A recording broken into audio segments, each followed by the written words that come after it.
What's going on YouTube? Welcome to my YouTube channel. Today we're going to go over, does it make sense to have an eBay store still in 2025? For those of you who are new to the channel, I've been selling on eBay for like 20 years. I do a lot of videos on coins, recently some watches, lighters, all kinds of fun stuff, things that you are able to find out at garage sales, estate sales, even other sellers on eBay to resell. So I'm going to go over basically what I think, and I will continually be selling stuff on eBay. Um, and I've been doing this for 20 years. And let's see, I'm going to go to a full screen here. And basically, have about 1,800 items listed for sale in my store. My goal is to sell at least $100 worth of stuff per day. I do my best to try and list at least 10 items per day on average to keep up with the eBay algorithm. And here's just some of the items available in my store. Important thing too is sell-through rate. So you always want to make sure that if you are listing things for sale, that you're actually getting sales. You're not just listing a bunch of junk that nobody wants. Here, today's sales 116, 59 yesterday, 66 the day before, and 291.26 there. And these are all my active listings. Feedback's important too. So you want to not only sell stuff, but you do also want to do a good job of actually making people happy that buy from you. And it sounds like common sense, but it's very important to ship items on time. Meaning if you have on your store that you're going to ship same day, which that's what I do. I live 5 minutes from the post office. I actually do ship every single day. I try and get to my post office before they close at 6. Have the postal worker scan my items to make sure there's tracking provided to the buyer, not just I created a label, but actually dropped off at the post office, and that the item shows movement. If something's nicer, like this Disney Peter Pan watch that, was in a case, it was in brand new condition, but I extra wrapped it, put it in an actual box, not just threw it in a bubble mailer or poly mailer and prayed that USPS wouldn't step on it. So stuff like that. But it's important to get good feedback. Also, when your buyers buy from you, like, don't wait for them to leave you feedback. Like, leave them feedback right away. And I always say, thank you for your purchase, or your buyer has excellent taste. Appreciate the business. I do that right away. So let's get into what actually sold, what I've actually sold and recently. So let's go to actives here. And I do spend the $27 and some change every month to have an actual basic store. I believe that gets me 1,000 items listed per month at no additional charge. And then in any additional listings, that includes listings that do relist, I get charged 25 cents. So there are times during the end of the month where I'm not trying to list as much, especially lower priced items, because it kind of sucks when they charge you 25 cents right away. But again, just keep listing, keep listing. So let's go to sellers, other items. And here's my actual all the items for sale. And let's just put in Morgan so you guys can see this here. And let's take that out of there. So these are all the recent items that I've listed for sale. So you can go to newly listed, and you can check this out too. Anyone that you buy from on eBay, to get out of their store, there's a way you can search it. So I take photos of my watch bands. I got some watch glass, some old vintage watch glass that I picked up just to kind of see what those look like, and some coin albums, a nice full sterling silver watch I thought was pretty cool. Morgan silver dollar, some jewelry, some more watches. You get the picture. So let's go to what recently sold. And this should do it in order of sale. So today I sold a CD, a coin, 5-liter hot water dispenser. I got that as a gift. I never used it, so I was surprised to see that it still sold for 75 bucks. This particular item was pretty large. It is very important to weigh your items before you just randomly list it. Like, you don't want to list it and say, oh, I think it's 5 pounds. And then you go to actually sell it and it's like 9 pounds and it's oversized box and your buyer paid like $6 for shipping. And then you as a seller are going to pay close to 20. So you always want to make sure you measure your items correctly before you actually list them. So that way you're getting the true expense of the sale. What I'll do with my CDs is I'll typically list my compact discs or CDs. This is not an album. And I'll put them as 12 ounces, which I usually get like $5.50. But then when I go to ship it, it probably costs me about $1 less. I'm not pocketing that dollar. I'm using that dollar to pay for shipping supplies. Like I actually put these in a box. I wrap them in bubble wrap. I put a little piece of bubble wrap inside the CD so that it's not rattling around when it gets mailed to somebody. Unless it's new, you can't do that. It's sealed. But I'm spending easily $1 per CD, a little bit under, to actually package it. And then some clothing, little figures like this guy here. He's very tiny. I also put him inside of a little box. I use the CD boxes that I purchased.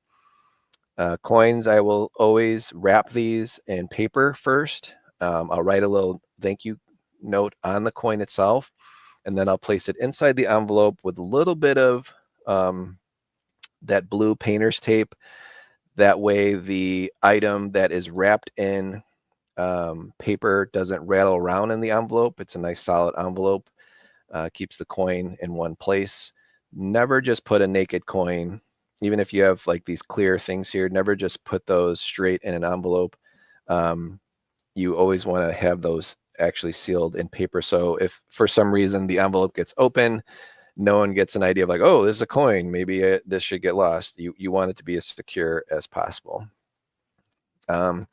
This recent purse sold. This was from my daughter in Florida. She gave me a bunch of items to sell. And this is a brand new Coach purse. It's got the cherries on it.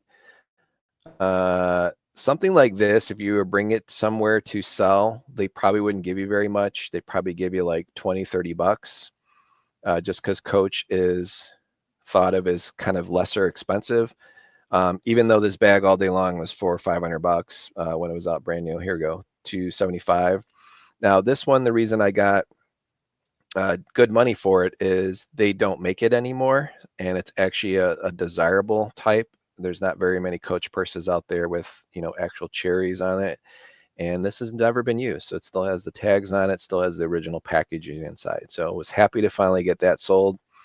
You could sell old dog clothes if you find those. I don't know if you guys own dogs, but dog clothing is the highest margin item. So when you go to buy food for your pet, whether it's a dog or a cat or whatever kind of animal you have, if you ever noticed inside those pet stores, the largest aisles typically have the clothing and the bedding and all that stuff that you need for your pets. That's where that pet store makes money. So they make a very small margin on their food. What they really want you to be doing is buying a toy or an outfit for your dog. That's where the real money's made, by those stores. So if you can find old pet clothing, in this case, this is a Chihuahua we used to have. We kept all our clothes, we washed it, and you get six. Some of these outfits can be $10, $20 for a dog outfit, and people will buy them.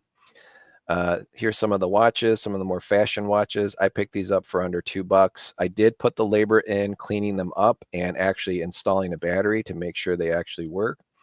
So I'll show you guys here a photo of how I take photographs. So I do have like an actual stand that I put the watch on to take a photo.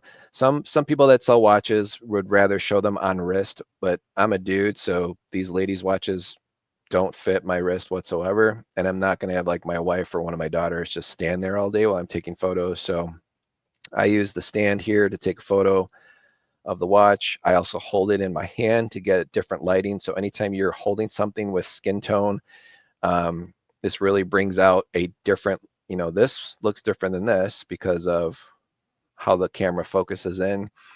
You want to take a picture of the entire watch with the band, and then some really close-ups, because some people want to make sure that it is indeed in good condition. You want to measure everything. So with watches, this would be the dial size. You can get one of these measurement tools for like $8, $10 tops at Amazon. This is the lug to lug width. And then you always want to measure the band, give everybody an idea. I'm kind of weird too. I'll actually take pictures of the watch cover off to show that there is no corrosion. I don't know how many different people that sell watches, they have no clue. They've never even taken the back off. They just say, not working. You need to change the battery yourself. Well, what if they go to do that and they take the cover off and there's nothing but corrosion inside and that watch will never work and you just sold it for good money? That's going to be a boomerang and that's going to end up getting returned. So here's another very close photo. This is also with watches too. You can detect if there's any jewels. It'll literally say if there are jewels. It'll also tell you like this has Swiss parts, but it's a movement that was produced in Thailand. Typically those are made in Japan, most of them. And then I always weigh it too. I don't know why I do it. I just do it. Sometimes people don't want a heavy watch. I got a temperature sensor, some more CDs. 1993 Ninja Turtle that shoots pizzas out there. This is just a raw figure. There's no pizzas that come out of this Pokemon card. This little pin here, very, very tiny.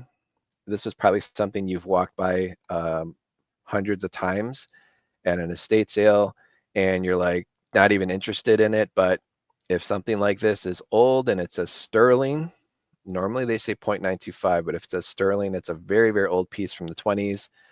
It's not even perfectly cut, but someone turned this, probably what was once part of a jewelry or a pin or some type of jewelry or a bracelet, and they actually turned it into a pin. So and then I always take like a picture of actual real money, in this case a US quarter, to put the item next to it to give it more of a perspective. You don't always have to measure little items. Sometimes if you put a coin next to it, that's good enough. Here's another watch, a knife that I sold that was in really bad shape. Some Blake Shelton sold. Christmas, I mean, it's January 31st. Someone bought a Christmas brooch from me. Old car albums. So if you find old vintage car albums, people love buying these because they are restoring an old car. And these little emblems can sometimes be very, very expensive and no longer made. So this is one from the 70s. I had no clue what this was. This just came in a package of other car albums. I had to look these up myself, and sold 2 of them to there. Sold some silver. This is a gold back. Here's that Peter Pan watch that the buyer made, left me really positive feedback on. So it just shows Peter Pan going through the motions, the back of the watch, and the measurements of the watch. And then this is actually how I purchased it. And I spent $6.50 for per watch for these Disney watches. This was probably one of the nicer ones. Not all of them were worth that much money, but this one was a really nice one. And someone back in the day, 1996, definitely paid more than $100 for this watch. These are watches that you have to buy either at the Disney store or at Walt Disney World or Land, and they're really, really expensive. And this one definitely had some usage to it. And they only made 10,000 of these. So those of you who are in Florida, you guys are basically have all kinds of access to this stuff because a lot of people work that are in Florida, especially near the Orlando area. There's Disney stuff galore. So do not sleep on Disney. I've taken apart an actual lighter, and this is how. So this lighter didn't work. I tried to fix it. I probably paid too much for it, but then I was like, I'm not just going to sell it and lose money. So I decided to take it all apart, and I'm selling each individual part. And that's sometimes you can turn a negative into a positive. I believe I've already sold 4 or 5 of these parts out of all this whole list. This little pin sold is $15. It's a pin, but the key is they don't make these lighters anymore. They're from the 60s and 70s, early 80s, and they just don't make the parts. So anyone that has one of these lighters, and this in this case, this guy needed this pin because that a lot of times gets bent, and they spent $15 for a pin. Some Marvel figures. These aren't very vintage. These are only like 10 years old, but certain Marvel figures, these are the big ones, the 12-inch ones. They're in decent condition. Can sell for good money. I literally This one's not in the greatest condition, and this is where they always mark when the year was made. But I bought, I think 20 of these, and I picked out the ones to resell, and the rest I gave to my grandson to play with. So he's really enjoying those. Any type of watch that has like dual time on it, especially vintage, can be collectible or desirable, because most people don't have a watch that have, two things on it, but it's a nice condition. Again, I think I paid $2 for this watch, but again, I still bought the battery, which is, under $1, and definitely spent the time cleaning it and putting the battery inside. Religious CDs or books on CD are very valuable. People love to listen to these in the car. It's better than popping on the radio or music. If you want to get some religion, it's awesome to put those CDs in. So these always sell really well. Some clothing. Check this out. This is a little toy gun or laser cannon, blaster gun, and this is from just some random 1980s toy, and I got $22 for it because someone probably has the actual action figure and they want to complete their set, and it's a very hard laser cannon to find. Some old tie tacks here. So this actually had, I believe, a real jewel inside, and this is not sterling silver either, and I still sold it for $20. So someone wanted that for their tie, which is cool. Some more CDs, some more watches, little Tweety Bird, and then vintage. The other thing that's pretty hot too is Marvel. So anything Marvel from the early 90s. So in this case, it's DC, so Batman, but this is from a Bat Cave, and I sold these little parts here. This is like where Batman would fly through the Batcave mansion or whatever, and these parts always break, these little pin parts here.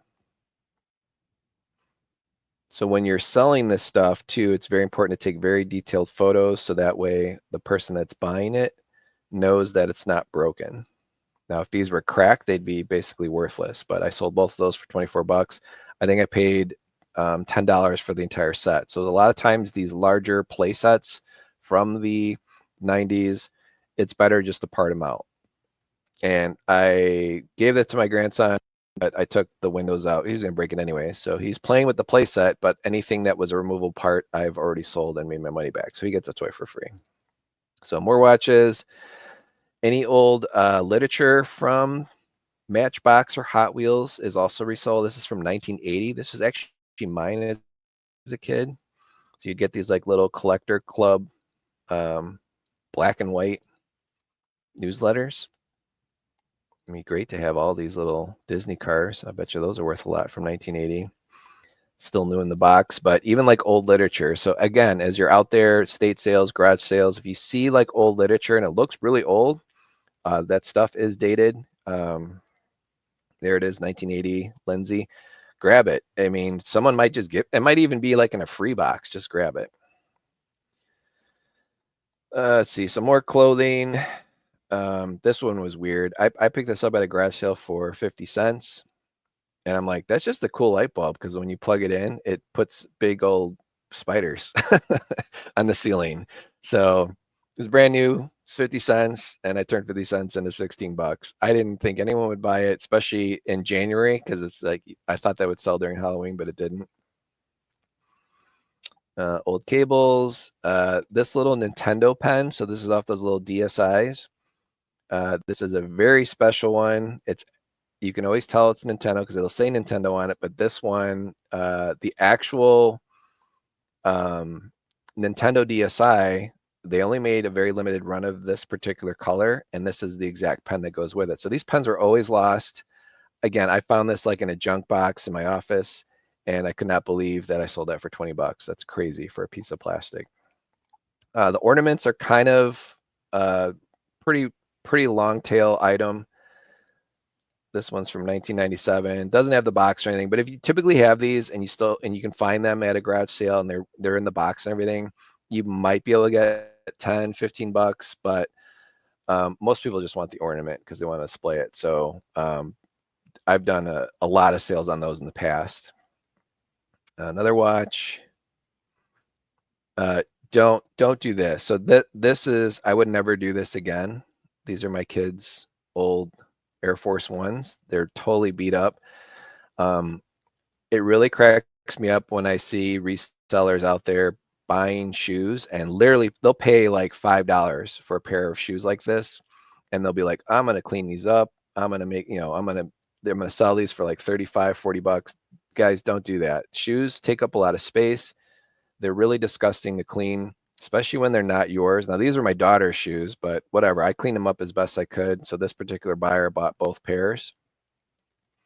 But do not buy shoes that are in rough shape and clean them up. A, it's going to take you forever to clean them up, and then B, you're not going to get your money back, and it'll sit forever. Because seriously, like, who wants to buy old shoes? I mean, somebody wanted to buy these, which is great. I was just going to donate them if I didn't sell them this year. All right, so more action figures, more silver. So anything out there that's actually real silver. This one's interesting. This is from Saudi Arabia.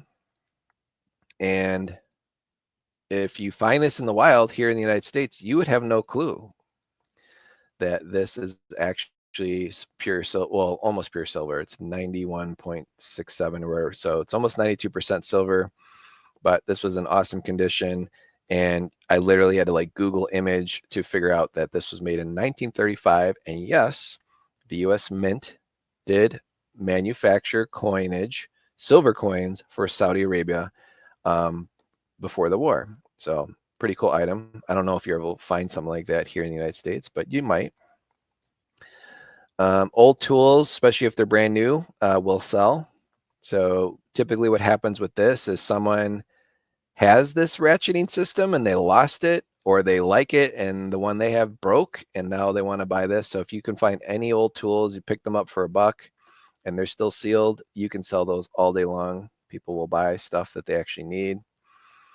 This one was interesting. This is an old, very, very tiny, but old little pin that people would wear for religious purposes. And this is from the 1920s, very, very old. And someone bought that right away. But again, I had to take a photo of it to kind of blow it up to make it look bigger. Anything beer related, anything Mickey Mouse. This one was cool. This one actually worked. The watch was not in the greatest of shape, but it actually plays a tune. It plays It's a Small World when you press this button right here, and it actually worked. So I thought that was a cool watch that actually made music. If you are out there in estate sales or garage sales and someone has a dry cleaning tag on something and they're only asking like $1 or $2, you got to figure it's a decent shirt if someone spent at least $2, $3 just to get it dry cleaned. So I took pictures of this. Not a big fan of selling clothing, but anything like Izod or whatever, I mean, I only got $8 for it. Would I do that again? I don't know, probably not. Clothes are kind of a pain. Do keep an eye out for real designer, even if they're in a little rough shape. So this again was for my daughter. This is a Saint Laurent made in Paris wallet. Not in the greatest of shape, but it is legit. And you can tell too, like when you're looking at these designer bags or items, just look at the stitching. The stitching should be perfect. There should be the hardware should feel heavy and nice, not cheap and flimsy or peeling. And it's normal to have wear like this. But if you have wear on an item like this, you want to definitely take photos because you want that person that's buying this from you to know exactly what they're getting. Don't hide defects. You want to show every single possible defect so that way your buyer is very happy. Here's a nice ESQ watch that is made by Movado. This one was a cool piece. Again, I paid a couple bucks for this. As the original band, take your photos, and there's the reverse of it or the back of it. So don't sleep on watches. People actually will spend good money on vintage watches because they're looking to, I think these are kind of going to make a comeback soon. This one's very tiny, but a nice little Seiko. Again, I probably have like under $3 into this watch, so it's really cool to get $70 for it. Old calculators, old robots, anything vintage robot-y looking that is actually, you can tell if you look at these items and they actually have real metal screws, even if they're rusted. That is something from the 90s or 80s. Just grab it. Give it a shot. Even if you don't know what it is, just grab it. It's probably something worth a decent buck. And this one was missing a leg and he still sold for $14. These little Timex watches, if you ever come across these, this one's a little blurry in the photo, but it's called an Indigo. This had very blurry glass, so it definitely needs glass replacement. I was still able to sell it for $14. The band was in great shape, but these actually glow. So when you put the battery in it and you press the side button, they actually glow at night, which is really cool. Some old Uggs. If you find Uggs out there, unless they're completely beat to all heck, that's something I probably would pick up. So used Uggs that are leather, that aren't too trashed, you can usually pick those up, resell them. Any of these Morgan silver dollars you can do really, really well with. Another Citizen's watch. So anything vintage, anything made of real silver, anything that looks cool, I would recommend grabbing. Just don't pay too much for it, and do realize that some of these items will take some time to resell. I don't like to buy video games and resell them. I don't keep up with the times on that. I stopped playing video games well over 20 years ago. So I'm familiar with like certain ones, but typically, especially these ones that have discs in them, a lot of times people will buy them and they'll just say the disc is scratched, I want my money back. They're a complete waste of time to list on eBay or to actually make any money on them. But if you can get them cheap enough and you have your own garage sale, maybe you can unload a lot of your video game stuff there. So that's pretty much it, guys. I appreciate you guys watching my channel. Again, I still recommend selling on eBay. Just you have to have enough stuff to sell, and when you do buy items to sell, don't just put them in a corner and say I'll get to it later. Whatever you pick up, it's an excellent habit to whatever you buy and you get it and it comes in the mail, or you come home from an estate sale, start listing right away, because the excitement's still there and nobody knows you have something for sale unless you actually list it. Nobody can read your mind, and you do not want to become a hoarder. So appreciate you guys watching my channel. I will catch you on the next one.